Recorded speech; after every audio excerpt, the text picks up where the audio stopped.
तो नमस्कार, स्वागत है आपका आपके अपने YouTube चैनल पर। सबसे पहले आपको गणतंत्र दिवस की हार्दिक शुभकामनाएं। आपका जीवन खुशहाल हो और आपको जल्दी ही सरकारी नौकरी मिल जाए जिसके लिए आप प्रयासरत हैं। सामान्य विज्ञान के टॉपिक को अपन ने फर्स्ट ग्रेड के संदर्भ में शुरू कर दिया था। 2 वीडियो बना लिए हैं।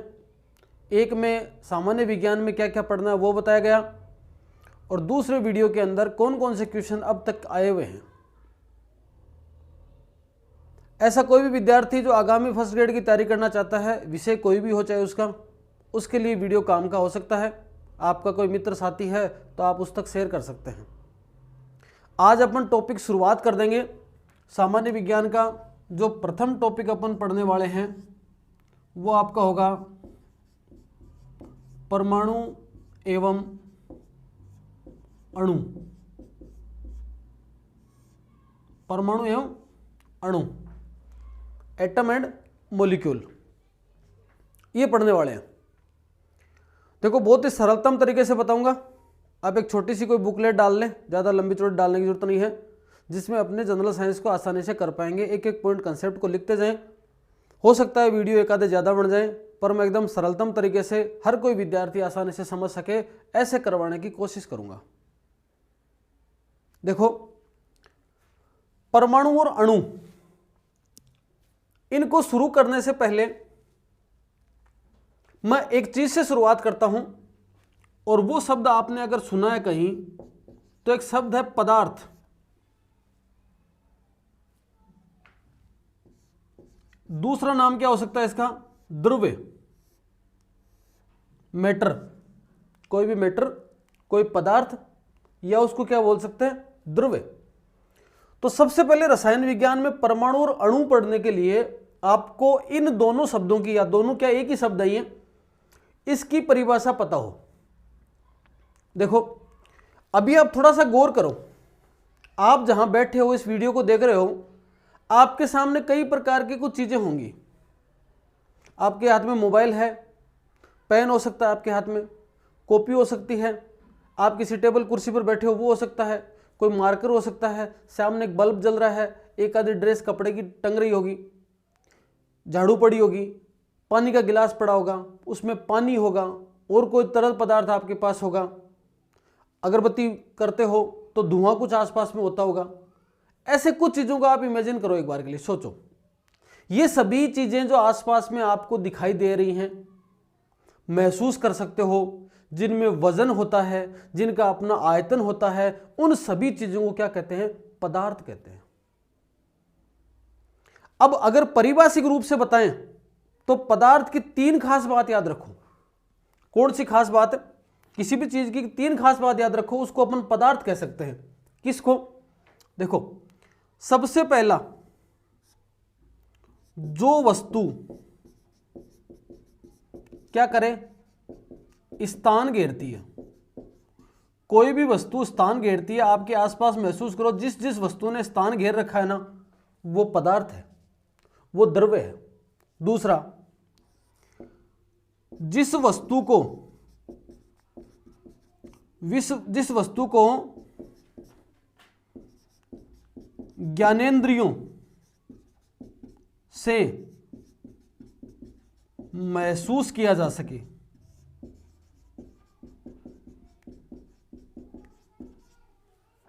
जिस वस्तु को ज्ञानेंद्रियों से, ज्ञानेंद्रियां आपको पता ही है, सबने पढ़ी है, जिन वस्तु को ज्ञानेंद्रियों से अपन महसूस कर सके, आंख है, कान है, त्वचा है, जीभ है, इन सब ज्ञानेंद्रियों की वजह से अपन किसी भी चीज को महसूस कर सकें, वो क्या हो सकती है? वो पदार्थ हो सकता है।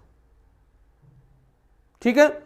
और तीसरे नंबर, पहली बात, जो कोई वस्तु क्या करती है? स्थान घेरती है। दूसरी बात, जिस वस्तु को ज्ञानेंद्रियों से महसूस किया जा सके। और तीसरी बात, जिस वस्तु में, जिसमें द्रव्यमान हो। अगर ये 3 लक्षण किसी के है ना, इसका मतलब वो पदार्थ है। ये बात आपके आसानी से समझ में आ गई कि जिस वस्तु को ज्ञानेंद्रियों से महसूस किया जा सकता है उसे क्या कह सकते हैं? वस्तु कह सकते हैं। 2 बातों को और क्लियर करते हैं। जो वस्तु स्थान घेरती है, इसका मतलब कोई भी वस्तु जो स्थान घेरती है उसका अपना क्या होता है, मतलब क्या होगा इस बात का, मतलब उसका आयतन है। जिस भी वस्तु के द्वारा जो स्थान घेरा जाए वही क्या उसका आयतन है। आयतन में अंतर नहीं आता, लेकिन स्थान घेरने का तरीका बदल जाता है। जैसे मान लो मैं उदाहरण के तौर पे बताऊं कि ये ऑयल की शीशी है, इसमें ऑयल भरा पड़ा है, इसका पर्टिकुलर एक आयतन है। इसको मैं अगर मतलब मान लो कि पतीले में डाल दूं तो आयतन में चेंज नहीं होगा, स्थान घेरने का जगह बदल जाएगी। इसी को मैं अगर एक पाइप में डाल दूं, इसी मार्कर में डाल दूं तो आयतन उतना ही होगा, परंतु स्थान अलग घेर लेगी। ये द्रव्य जहां भी जाएगा, ये द्रव्य जहां भी जाएगा वहां अपना स्थान घेरने का एक अलग क्राइटेरिया बना लेगा, पर उसका आयतन में कोई फर्क नहीं आएगा। तो जो भी स्थान घेरती है ये शब्द आ जाता है, इसका मतलब उसका क्या है, आयतन है। और जिसमें द्रव्यमान है उसका मतलब उसमें भार है। द्रव्यमान का मतलब क्या है, भार है। भार को क्या बोल सकते हैं, द्रव्यमान है। तो जितना ज्यादा कोई वस्तु भारी होगी, जितनी भारी उतना ही उसका क्या है, उतना ही उसका द्रव्यमान है। कोई वस्तु जितनी भारी है उतना ही उसका क्या है, द्रव्यमान है। तो पदार्थ के बारे में 3 बातें याद रखो एकदम सरलतम तरीके से। अगर आप साइंस के नहीं हैं, साइंस के तब तो कोई दिक्कत नहीं है, आप साइंस के नहीं हैं और आपको इंटरेस्ट नहीं आ रहा साइंसों में, जनरल साइंस में पढ़ने में जोर आता है, तो आप एक कहानी की तरह सुने इसको, ज्यादा लोड ना ले, ज्यादा तनाव ना लेंगे मेरे को परीक्षा की तरह याद करना है, कोई लोड वाली बात नहीं है। आप साधारण सी बातों को सुनो, देखो आपके समझ में आएगा। ऐसी कोई भी वस्तु जो जगह घेरती हो, ऐसी कोई भी वस्तु जो ज्ञानेंद्रियों से महसूस की जा सकती हो, और ऐसी कोई भी वस्तु जिसमें क्या हो, अपना द्रव्यमान हो, मतलब भार हो, मतलब वजन हो, उसको क्या कह सकते हैं, पदार्थ या द्रव्य कह सकते हैं। अब स्थान घेरने का मतलब उसका क्या है, आयतन है, वरना तो स्थान घेर नहीं सकती। द्रव्यमान है, इसका मतलब उसमें क्या है, भार है। जितना भार होगा उतना ही अधिक क्या होगा, द्रव्यमान होगा। ये 3 पॉइंट आपको ये बताती हैं कि द्रव्य क्या है, पदार्थ क्या होता है। क्लियर बात है। अब देखो, अब अपन आगे चलते हैं, तो इन सब बातों के आधार पर अपन गुण निकालते हैं कि वास्तव में द्रव्य के गुण क्या है। ये तो परिभाषा हो गई इसकी, द्रव्य के गुण धर्म क्या है, द्रव्य के क्या गुण है। 2-3 गुण बताता हूं, देखो समझ में आएंगे आपको। पहला, द्रव्य का क्या गुण है कि जो द्रव्य है, द्रव्य के जो कण हैं, द्रव्य के कणों के मध्य, द्रव्य के कणों के मध्य रिक्त स्थान होता है। ज्यादा हो सकता है, कम हो सकता है, वो निर्भर करता है अलग अलग द्रव्य पर, परंतु रिक्त स्थान होता है। जैसे मान लो ये मैंने बताया आपको कि ये स्थान है जहां पर ये द्रव्य है, ये ऐसे है, और एक ये स्थान है जहां पर ये द्रव्य है, द्रव्य के कण है। ये एक ये द्रव्य है, एक ये द्रव्य है, ये कण है अलग अलग। तो यहां पर स्थान है वो कम है बीच में, और यहां पर स्थान क्या है, ज्यादा, पर स्थान जरूर है, क्योंकि कण होंगे आपस में कोई न कोई स्थान होगा। तो द्रव्य के कणों के मध्य क्या होता है, स्थान होता है। 2 नंबर बात, द्रव्य के कण लगातार निरंतर क्या करते हैं, गतिशील रहते हैं। गतिशील रहते हैं, एक स्थान पर रुकते नहीं है। द्रव्य के कण हैं वो गतिशील रहते हैं, मूव करते रहते हैं, मूवमेंट करते रहते हैं। ठीक है जी। तीसरे नंबर पर आपको बात क्या याद रखनी है कि अब गतिशील करते हैं और मध्य स्थान है और किसी आकार को ले रखा है। इसका मतलब क्या हुआ कि जब उन्होंने आकार को ले रखा है, स्थान घेर रहे हैं, तो कोई ना कोई कारण से, अब देखो इनमें और इनमें बात करें, इनमें दूर दूर है कण, इनमें पास पास है, तो इनमें आकर्षण ज्यादा है, पर इनमें भी है आकर्षण। आकर्षण नहीं होता तो इतने पास रह नहीं सकते भाई। 2 कोई चीज पास पास रहती है, उनके बीच में क्या है, आकर्षण पाया जाता है। तो अपन ऐसा कह सकते हैं कि द्रव्य के कणों के मध्य क्या होगा, आकर्षण पाया जाता है, या एक दूसरे को आकर्षित करते हैं, आकर्षण पाया जाता है। क्लियर है। अब ये जो द्रव्य है, ये द्रव्य, ये पदार्थ है, कोई भी पदार्थ है, वो पदार्थ मुख्यतया 2 प्रकार का हो सकता है। एक क्या बोल सकते हैं, शुद्ध पदार्थ, और एक क्या बोल सकते हैं, अशुद्ध पदार्थ, या बोल सकते हैं शुद्ध द्रव्य और अशुद्ध द्रव्य। ठीक है, एक शुद्ध पदार्थ हो सकता है, एक अशुद्ध पदार्थ होता है। बाकी कणों के मध्य ये जो रिक्त स्थान है, निरंतर गतिशील रहते हैं या मध्य आकर्षण बल पाया जाता है, ये सारी की सारी चीजें हैं, लेकिन फिर भी इनके आधार पर इसके पदार्थों के दो प्रकार हो गए। शुद्ध पदार्थ, शुद्ध उसको बोलते हैं जिसमें ऐसा द्रव्य है जिसमें एक ही प्रकार के घटक हो। क्या घटक हो, एक ही प्रकार के घटक हो, वो शुद्ध हो सकता है। और अशुद्ध पदार्थ किसको बोल सकते हैं, जिसमें एक से अधिक प्रकार के घटक हो।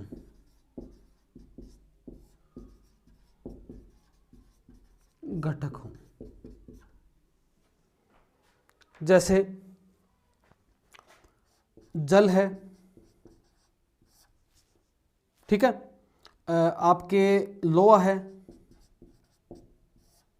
सोना है, ऑक्सीजन है,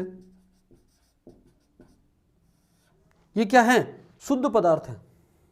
लोहा है, इतना बड़ा लोहे का टुकड़ा है, आप उसको इतना काट दिया तो ये भी क्या लोहा है, ये भी लोहा है।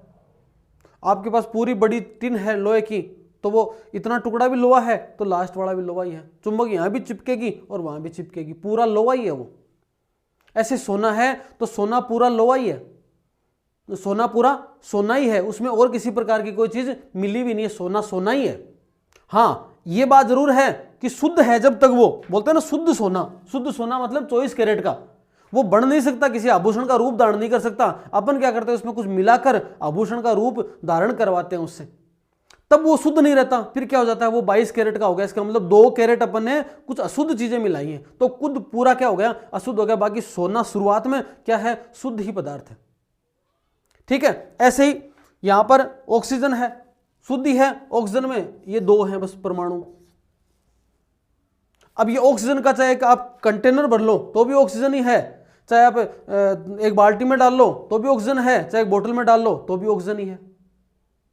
ऐसे पानी, पानी की एक बाल्टी ले लो, एक समुद्र का पानी ले लो, चाहे पूरा फिर आपके एक गिलास में पानी ले लो, चाहे एक अमेरिका का पानी ले लो, चाहे अपने यहाँ का पानी ले लो, पानी पानी है। इसका मतलब वो पदार्थ है, वो किस में आ गया, शुद्ध पदार्थ में आ गया।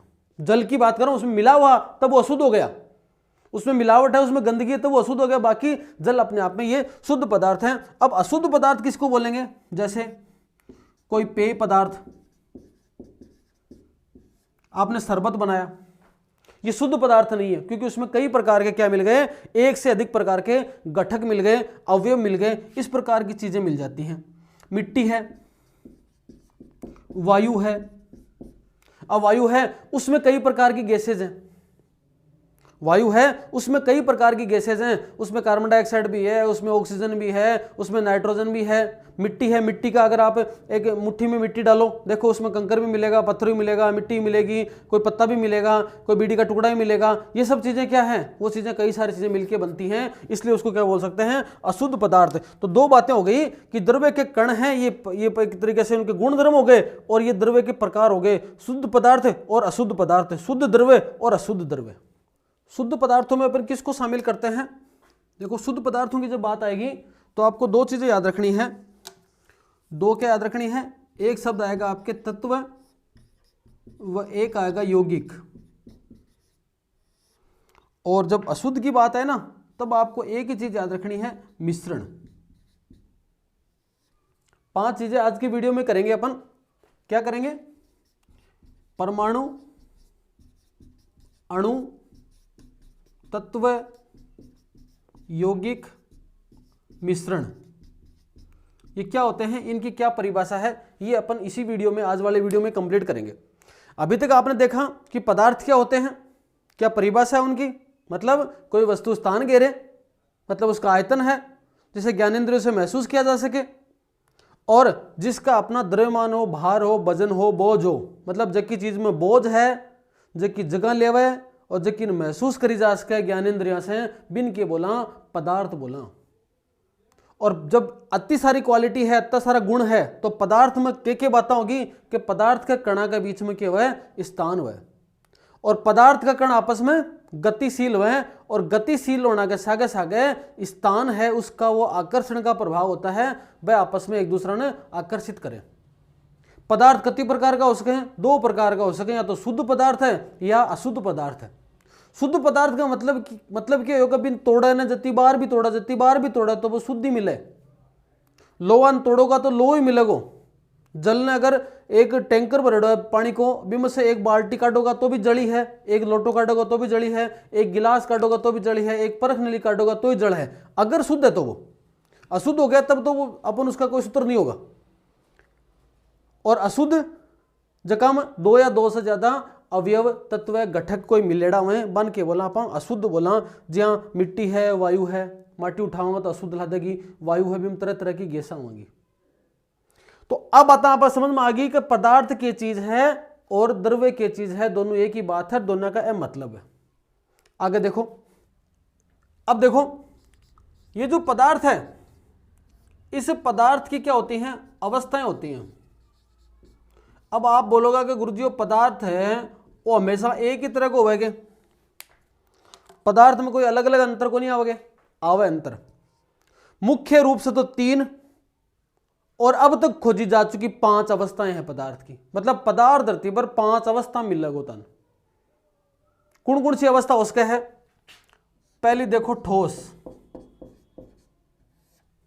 दूसरी द्रव्य, अभी बात कर रहे थे द्रव्य की, ये है द्रव्य, ठीक है।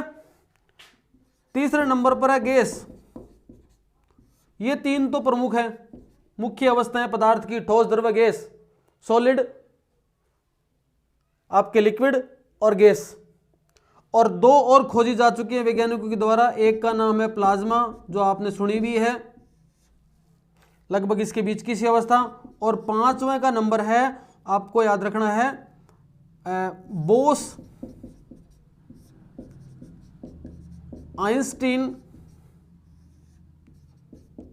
कंडेंसेट।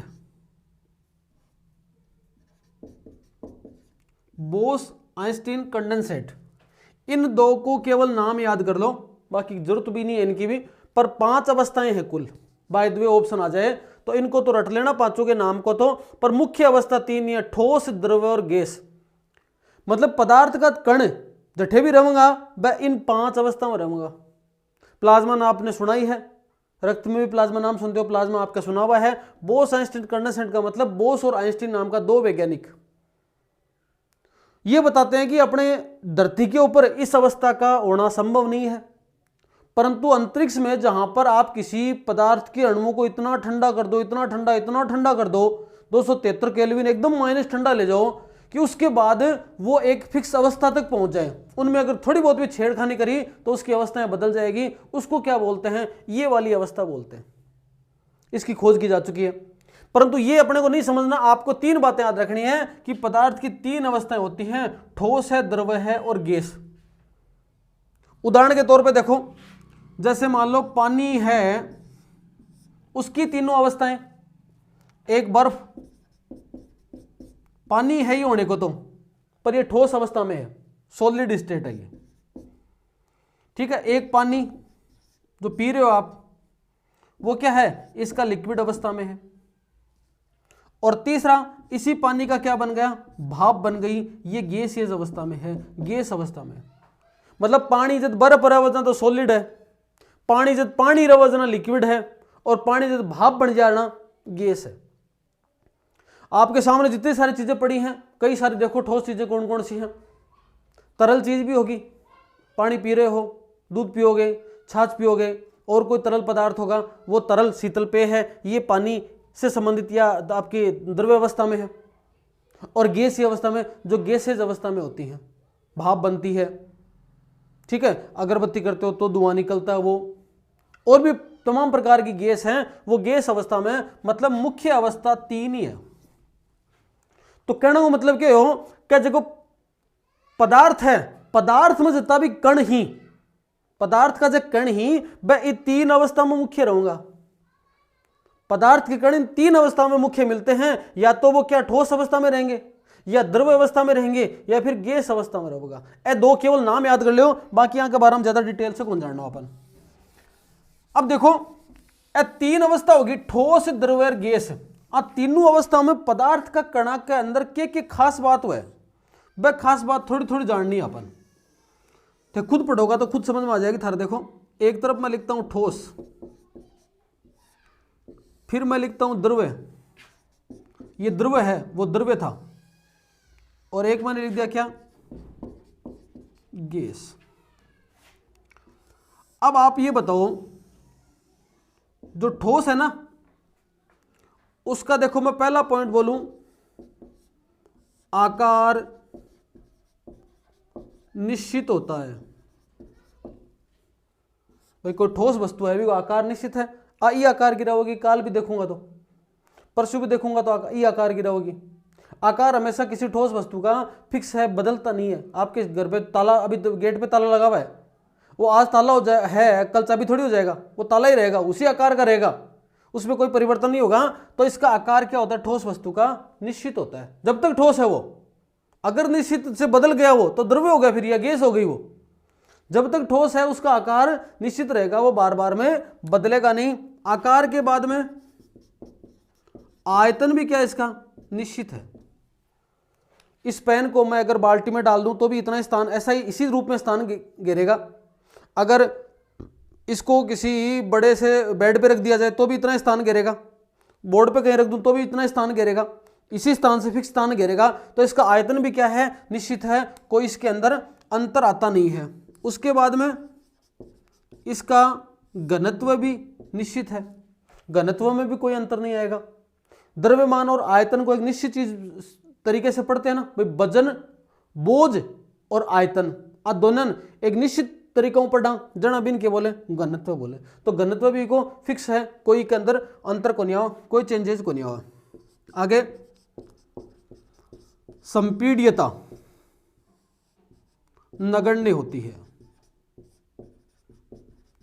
मतलब आप किसी चीज को दबाते हो ना, तो उसका दब जाना, उसके कणों का पास पास आ जाना। तो अपन किसी चीज को दबाएंगे तो उनके कणों का आपस में पास पास आ जाना, इसमें ऐसा कोई सिस्टम ही नहीं है। सॉलिड चीजें, ठोस वस्तु होती है, वो दबती नहीं है, वो फिक्स रहती है। इसका मतलब उसमें संपीड्यता, दबने का जो भाव है वो बहुत ही कम होता है, ये किसी भी हाल में दबती नहीं है। अगर संपीड्यता इसके अंदर नगण्य होती है, बहुत ही कम होती है। उसके बाद में ऐसा क्यों होता है, एक चीज और लिखो पहले, कणों के मध्य आकर्षण अधिक होता है। भाई जो कोई सॉलिड चीज है, कोई ठोस वस्तु है, वो इसलिए ठोस है क्योंकि उनके अंदर जो कण है ना, उनके बीच में आकर्षण ज्यादा है। अगर आकर्षण नहीं होता, प्रतिकर्षण होता, तो वो ठोस नहीं हो पाती, इतनी सॉलिड नहीं हो पाती। उसके अंदर आकर्षण ज्यादा है, किसके अंदर, कणों के मध्य, इस प्रकार की।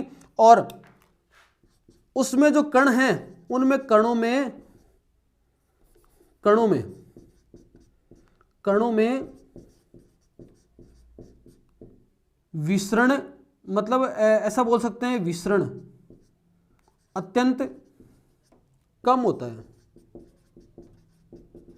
विसरण का मतलब एक स्थान से दूसरे स्थान पर वितरित हो जाना, मूवमेंट हो जाना, ये विसरण है, डिफ्यूजन नहीं होता। अगरबत्ती जलाई, थोड़े समय में पूरे कमरे में फैल जाती है, विसरण है वो। सॉलिड के साथ ऐसा कुछ नहीं है, जो है वो उसी स्थान पर रहेगा। विसरण उसमें बहुत कम, अत्यंत नगण्य टाइप का होता है। ये किसकी खास बात है, ठोस की। कोई विशेष बात को नहीं याद रखनी था, अपने आप ही रह जाएगी सारी बातें। तुलना कर लो थोड़ी सी, देखो द्रव्य की बात करें, ठोस के बाद में की बात करो द्रव्य की। देखो एक तो द्रव्य है, एक द्रव है। द्रव्य के पांच प्रकार हैं, ठोस है, द्रव है, गैस है, प्लाज्मा है और बोस-आइंस्टीन। ठीक है, ये सब क्या है, द्रव्य के प्रकार हैं। तो द्रव्य अपने आप में द्रव्य का एक प्रकार है। तो ये भी देखो नाम में द्रव्य बड़ा और द्रव्य छोटा, तो इसका ये प्रकार है, मतलब बड़ा ये है, पहले ये आएगा, उसके बाद में इसका प्रकार है। ये इसको वेटर बोलते हैं, यहां पर आपके सब्सटेंट है, और ये है आपके क्या, लिक्विड। ठीक है, अब देखो इसके साथ साथ में इसका तुलनात्मक अध्ययन करते हैं। आकार अनिश्चित, कोई आकार नहीं है। पानी के गिलास में पानी पड़ा है, क्या आकार है उसका? आपने उसको गिलास में डाला, उस आकार में आ गया वो। आपने उसको बाल्टी में डाल लिया, उस आकार में आ गया। थाली में डाल लो, उस आकार में आ जाएगा। कटोरी में डाल लो, उस आकार में आ जाएगा। तो आकार क्या है? निश्चित है। हर बार आकार बदल गया, परंतु आयतन अभी भी उसका उतना ही है। आयतन निश्चित है। घनत्व की बात करें तो गैसों की तुलना में ज्यादा और ठोस से कम, मतलब वजन और आयतन का तुलनात्मक देखें तो इससे तो ज्यादा और इससे कम। किसमें? द्रव्य के अंदर। कणों के मध्य आकर्षण, कणों के मध्य जो आकर्षण है वो यहां पर क्या है? वही सेम बातें लिखोगे। इसकी तुलना में ज्यादा, इसकी तुलना में कम है और इसकी तुलना में ज्यादा है, और विसरण कम होता है।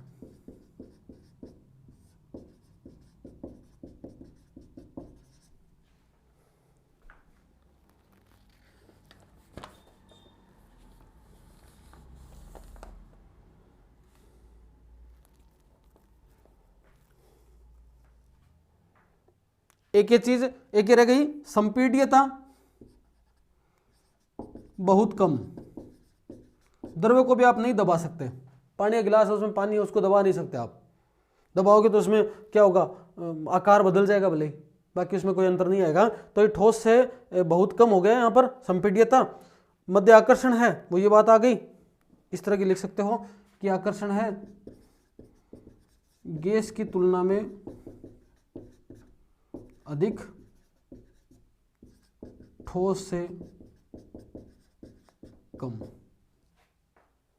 ठीक है, ये वाली बात हो गई। अब देखो गैस का क्या आकार है? आकार तो अपने आप में क्या है? अनिश्चित। कोई निश्चित आकार नहीं है।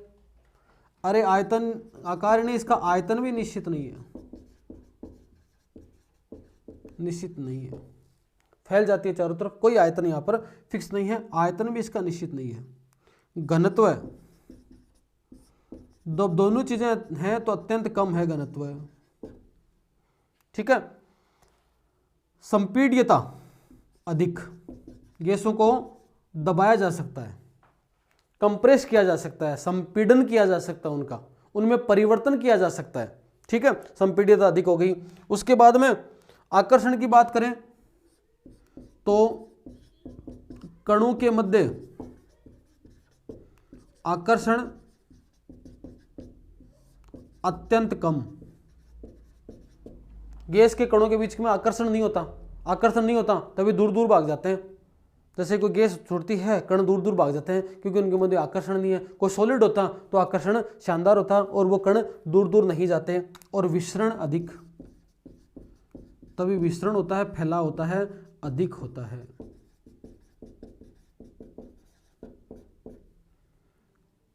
ठीक है, मतलब ये बात देखो थोड़ी इंपॉर्टेंट है यहां पर। संपीड्यता, जो गैस की संपीड्यता है, मतलब उसको चेंज करा जा सकता है। अत्यधिक संपीड्यता होती है, उसको दबाया जा सकता है। आपने दो नाम सुने होंगे, देखो, एक है एलपीजी, एक है सीएनजी। कंप्रेस्ड नेचुरल गैस, मतलब नेचुरल गैस थी, उसको कंप्रेस्ड किया है, दबाया गया है। ठीक है। और लिक्विड पेट्रोलियम गैस थी ना, उसको लिक्विड किया गया है, द्रवित किया गया है, उसका द्रव्य में रूपांतरण किया गया है। तो पहले थी नहीं है, बदली गई है। तो पेट्रोलियम गैस को तो लिक्विड किया गया है, लिक्विड पेट्रोलियम गैस। ठीक है।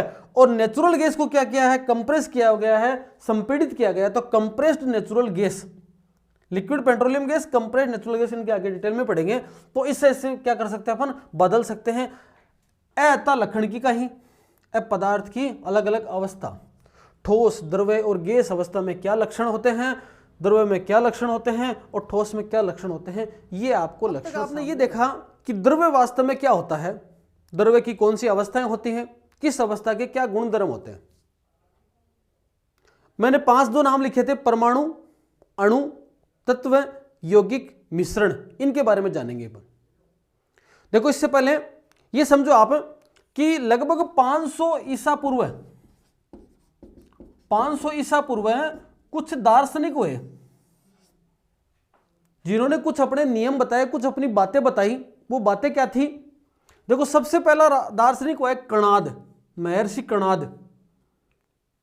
महर्षि कणाद ने क्या बताया कि चाहे कोई भी द्रव्य है, कोई भी पदार्थ धरती पर है, चाहे वो ठोस है, चाहे द्रव्य है तथा गैस है, किसी भी पदार्थ को धरती पर जो उपस्थित है उसको आप जब तोड़ते जाओगे तो एक समय ऐसा आएगा कि उसके बाद आप उसको और सूक्ष्मतम कणों में नहीं तोड़ सकते। वो जो कण आ गए लास्ट वाले, उनको इसने क्या कहा? परमाणु कहा। मतलब सूक्ष्मतम कण। कोई भी चीज समझ लो, जैसे मान लो ये डस्टर है और मैं चाहता हूं इसको तोड़ूं मैं, तो अगर मैंने इसको तोड़ा, कूटता गया, मशीन में पीस लिया, मिक्सी में डाल दिया, कैसे भी करेंगे, और बहुत अच्छी मशीनें लाकर उसको पीस लिया, तो भी आखिर में एक ऐसी स्थिति आ जाएगी कि इसके बाद मैं इसको नहीं तोड़ सकता। तो ऐसी स्थिति आ जाएगी, उसको क्या बोलेंगे? उसको बोलेंगे परमाणु, परम अणु। मतलब ऐसी स्थिति में जब उसको अधिकतम नहीं तोड़ा जा सकता, और ज्यादा विभाज्य नहीं किया जा सकता, उस अविभाज्य कण को क्या कहते हैं? सूक्ष्मतम कण को क्या कहते हैं? परमाणु कहते हैं। ऐसा 500 ईसा पूर्व कणाद ने बताया था। ठीक है। फिर आया था एक साइंटिस्ट, दार्शनिक पकुदा काव्यम। इस पकुदा काव्यम ने क्या बताया? यह बताया कि जो परमाणु है ना, परमाणु जैसी स्थिति में रह नहीं सकता। तो परमाणु रहता कैसे होगा? परमाणु, जब बहुत सारे परमाणु आपस में जुड़ जाते हैं तो वो परमाणु तत्व है, यौगिक है, या मिश्रण के रूप में रहता है। यह बात किसने बताई है? इस दार्शनिक ने बताई है। थोड़े से नाम याद रखोगे, बाकी कोई खास बात नहीं, ऐसे क्वेश्चन नहीं बनता। फिर आए थे डेमोक्रिटस एंड लुलिपस। इन दो दार्शनिक हैं, इन्होंने क्या बात बताई थी भाई? ये दो बातें इन्होंने बताई कि सूक्ष्मतम कण है उसको क्या कहते हैं? परमाणु कहते हैं। और उसके बाद में इन्होंने क्या बताया कि ये तत्व यौगिक और मिश्रण के रूप में रहते हैं। उसके बाद में ये जो आए थे दोनों दार्शनिक, इन्होंने बताया कि जो द्रव्य है उस द्रव्य की वो अविभाज्य अवस्था, जिससे आगे उसे विभाजित नहीं कर सकते, उस अवस्था को क्या कहते हैं? वो अवस्था कहां पहुंच गई? मतलब वो अब क्या कहलाता है? परमाणु कहलाता है। परंतु तीनों दार्शनिक थे, इन्होंने दार्शनिक रूप से बातें बताई, इनका कोई वैज्ञानिक आधार नहीं था, कोई इनके पास सिद्धांत नहीं था। सैद्धांतिक रूप से बात करें तो वास्तव में परमाणु क्या है, इसको 1808 में बताया था डाल्टन ने, और डाल्टन जो लेके आए थे उनको बोला गया परमाणु सिद्धांत। वास्तव में बात किसने बताई थी? सही में सैद्धांतिक रूप से वो बताई थी डाल्टन ने 1808 में। ये सिद्धांत अपन आगे चल के देखेंगे। इसका मतलब अब तक अपने पास में परमाणु है, परम अणु है, फिर तत्व है, यौगिक है, मिश्रण है, ये सब अभी आपके सामने कई सारे नाम आ रहे हैं। तो इन नामों को थोड़ा थोड़ा अपने को क्या करना है? जानना जरूरी है। इन नामों के बारे में थोड़ा थोड़ा अपन समझते हैं कि वास्तव में चीजें क्या चीज हैं, क्या तत्व होता है, क्या परमाणु होता है, क्या अणु होता है। तो देखो, सबसे पहले मैं लिखता हूं परमाणु। दो तीन बातें अभी आपके सामने आ गई। क्या? सूक्ष्मतम अविभाज्य कण, रासायनिक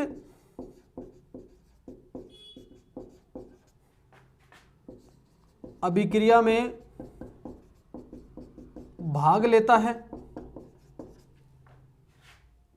तीसरी बात, स्वतंत्र अवस्था में नहीं रह सकता। आकार की बात करें, लगभग 10⁻⁻10 मीटर या 1 एंगस्ट्रॉम। 10⁻⁻10 मीटर को 1 एंगस्ट्रॉम रखोगे। देखो, तीन चीजें याद रखना। 10⁻⁻10 बराबर 1 एंगस्ट्रॉम। 10 की पावर -9 बराबर आपके 1 नैनोमीटर, 10 की पावर -15 बराबर 1 फर्मी। ये 3 यूनिटें काम आएंगी, ज़्यादा नहीं आएंगे अपने। 3 याद रखना, इनको एंगस्ट्रॉम, नैनोमीटर और 1 फर्मी बोलते हैं। तो वह मतलब द्रव्य जो पढ़ा अपन ने, उस द्रव्य का वह सूक्ष्मतम अविभाज्य कण जो रासायनिक अभिक्रिया में तो भाग लेता है परंतु खुद स्वतंत्र नहीं रह सकता। आकार लगभग कितना, 10 की पावर -10 मीटर। और आप अगर लिखना चाहो तो ऐसा लिख सकते हो कि अंग्रेजी वर्णमाला वाले, केवल अंग्रेजी वर्णमाला वाले, या ऐसा कह सकते हो ABCD वाले, जैसे हाइड्रोजन है, कार्बन एटम है ना, उसके बाद में आपके ऑक्सीजन एटम है, सल्फर एटम है, नाइट्रोजन एटम है। ये सारे क्या हैं, ये है परमाणु। हाइड्रोजन है, हीलियम है, कार्बन है, बोरोन है, सल्फर है, ये सब नाम सुनते हो आप, टेबल में पढ़ते हैं अपन। ये सब क्या हैं, ये परमाणु है। मतलब इस प्रकार से लिखते हैं ना, अगर मैंने ऐसा लिख दिया ना H2, अब ये अणु हो गया। तो अंग्रेजी वर्णमाला के साथ में मैंने गणित जोड़ दी, तब ये अणु हो गया। जब तक अंग्रेजी वर्णमाला है तब तक ये क्या है, परमाणु। तो वह सूक्ष्मतम कण जो स्वतंत्र नहीं रह सकता, भाई सूक्ष्म होगा तो स्वतंत्र नहीं रह पाएगा ना। अपने घर में अगर छोटा छोटा बच्चा है तो उसको अपन स्वतंत्र थोड़ी छोड़ देंगे कि बाकी सारे खेत में चले गए और बच्चा घर में एक रह गया, क्योंकि वो सबसे सूक्ष्म है। तो सूक्ष्म बेचारा क्या करता है, भाग नहीं लेता, क्या स्वतंत्र अवस्था में नहीं रह सकता, लेकिन रासायनिक अभिक्रिया में क्या करता है, ये भाग लेता है, हर किसी काम में भाग लेता है। ये बात हो गई किसके लिए, परमाणु के लिए, याद रखनी है आपको। दूसरी बात देखो, अणु, इसमें क्या लिख सकते हो, अब सूक्ष्मतम तो रहा ही नहीं, ठीक है। दूसरी वाली बात के अपोजिट चलो, देखो रासायनिक अभिक्रिया में भाग नहीं लेता, क्योंकि रासायनिक अभिक्रिया में भाग तो किसने ले लिया, परमाणु ने ले लिया, ठीक है। उसके बाद में स्वतंत्र अवस्था में रह सकता है, ठीक है। आगे चलकर ये यौगिक बनाएंगे, देखेंगे अभी यौगिक क्या होता है। यौगिक के सभी गुणधर्म स्थित होते हैं, और ऐसा लिख सकते हैं, अंग्रेजी वर्णमाला के साथ गणित भी, जैसे H2O2, ठीक है, O3। मतलब इस H2 के अंदर, इस हाइड्रोजन गैस के अंदर हाइड्रोजन के परमाणु कितने हैं, H+H2 परमाणु। यहां पर ऑक्सीजन के कितने परमाणु हैं, 2। ऑक्सीजन इस अवस्था में नहीं रह सकता, तो मजबूरन उनको क्या बनना पड़ता है, अणु बनना पड़ता है। ऐसे ही ओजोन की बात करेंगे तो यहां पर O+O+O, आई क्या बात समझ। इस प्रकार से 3 मिले तो क्या बना, ओजोन बना। तो जब परमाणु जुड़ जाते हैं, परमाणु जुड़कर, एक बात और लिख सकते हो, 2 या 2 से अधिक परमाणु क्या कहलाते हैं, अणु कहलाते हैं। 2 या 2 से अधिक परमाणु अणु कहलाते हैं, जो रासायनिक अभिक्रिया में भाग नहीं लेते परंतु स्वतंत्र अवस्था में रह सकते हैं, यौगिक के सभी गुणधर्म में पाए जाते हैं। अंग्रेजी वर्णमाला के साथ गणित भी जोड़ दो, H2O3O2, ये सब अगर जुड़ गया ना, कहीं भी आपको किसी भी, आपको रासायनिक किसी भी सूत्र में अगर गणित दिखे ना, इसका मतलब वो क्या है, परमाणु तो नहीं है। केवल ये दिखे परमाणु, मतलब केवल गणित नहीं दिखे, ABCD दिखे, इसका मतलब क्या है, वो परमाणु है। इसका मतलब हो गया परमाणु, इसका मतलब क्या हो गया, अणु। परमाणु अणु के बाद में तीसरा है तत्व। इसमें क्या लिख सकते हो, एक ही प्रकार के परमाणुओं का समूह तत्व कहलाता है। तत्व भी अपने आप में परमाणु का समूह है, अणु भी अपने आप में परमाणु का समूह है, परंतु अगर एक ही प्रकार के परमाणु का समूह है तो उसको अपन क्या कह सकते हैं? तत्व कह सकते हैं। तत्व के बारे में रॉबर्ट बोयल ने इस तत्व का तत्व शब्द दिया था एलिमेंट। हिंदी में लिखो तो, इंग्लिश में लिखो तो इसको एलिमेंट बोलेंगे। ठीक है, परमाणु, अणु और तत्व। उदाहरण ले आप, जैसे सोना, चांदी, सोना, चांदी, लोहा, ये सब क्या है?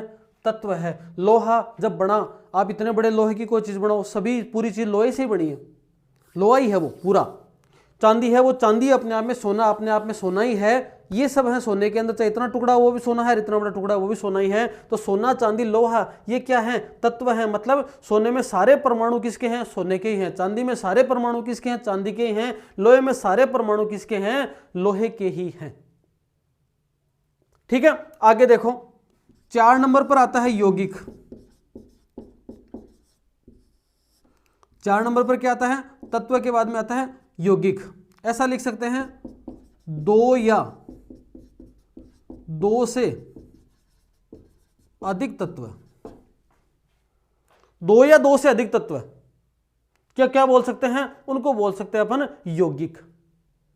जैसे उदाहरण की बात करें, नमक। नमक के अंदर क्या है? एक Na है और एक Cl है। 2 या 2 तत्व है ना, नमक हो गया। उसके बाद में जैसे मान लो कि जल है, H2O। तो जल के अंदर देखो HO मिलकर क्या बनाइए? H2O। ये ऐसा कह सकते हैं H2 + O बराबर क्या बना? ये जल बना। तो ये क्या है अपने आप में? परमाणु या अणु? भाई परमाणु तो ये है, ये क्या है? अणु। ये क्या है? परमाणु। और ये क्या है? यौगिक।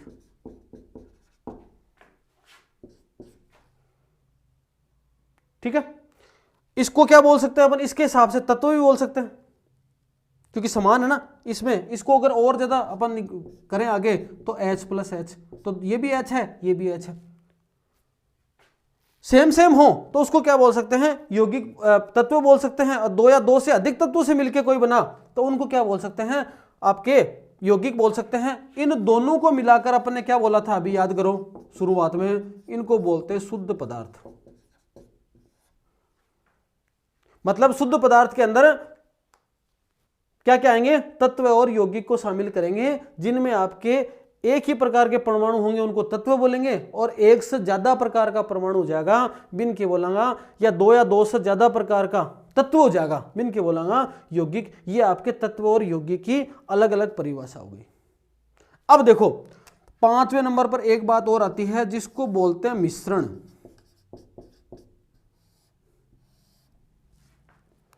ऐसा बोल सकते हैं 2 या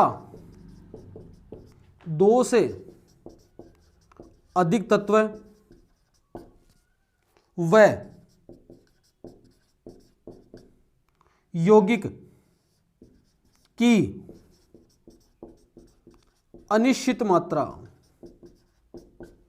या कहा जा सके अशुद्ध द्रव्य। ऐसा कोई द्रव्य जिसमें 2 या 2 से अधिक तत्व हैं,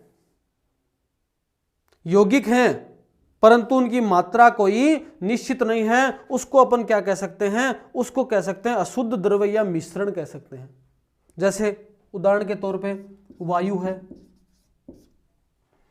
ठीक है, मिट्टी है, इनकी कोई निश्चित मात्रा नहीं होती। किसी मिट्टी के अंदर कितने कंकर होंगे, कितने गुटके के टुकड़े होंगे, कितने बीड़ी के टुकड़े होंगे, कितना कोई कागज होगा, कोई मात्रा निश्चित नहीं है। ऐसे ही वायु है, वायु के अंदर है किस गैस की मात्रा क्या है, ऊपर नीचे होती रहती है, अशुद्धता आती रहती है, उसको क्या कह सकते हैं, मिश्रण कह सकते हैं। तो आप आज के वीडियो में आपने परमाणु को जाना, अणु को जाना, तत्व की परिभाषा जानी, यौगिक की परिभाषा जानी, मिश्रण की परिभाषा जानी। उन सबको एक साथ लिख लेना, सारे नोट्स लिख लेना। लिखने के बाद उनको थोड़ा सा ढंग से पढ़ना, एक बार पूरा लिख लेना। पहले वीडियो देख के देखते देखते लिख लेना। लिखने के बाद उसको एक बार रीडिंग मार के और कमेंट बॉक्स में मेरे को बताना जरूर कि आपको कितना समझ में आया, क्या इसमें अपन बदलाव कर सकते हैं, क्या कोई आपको कमी नजर आ रही है, क्या इसको कंटिन्यू रखा जाए, या फिर ये सरल ही बातें हैं तो आप आसानी से पढ़ ही सकते हो। ऐसे जो भी कमेंट आपको ठीक लगते हैं वो मेरे को आप बताएं। आज के लिए इतना ही, धन्यवाद। नेक्स्ट वीडियो के साथ फिर बुधवार को मिलते हैं, तब तक के लिए नमस्कार, शुभ रात्रि, शब्बा खैर।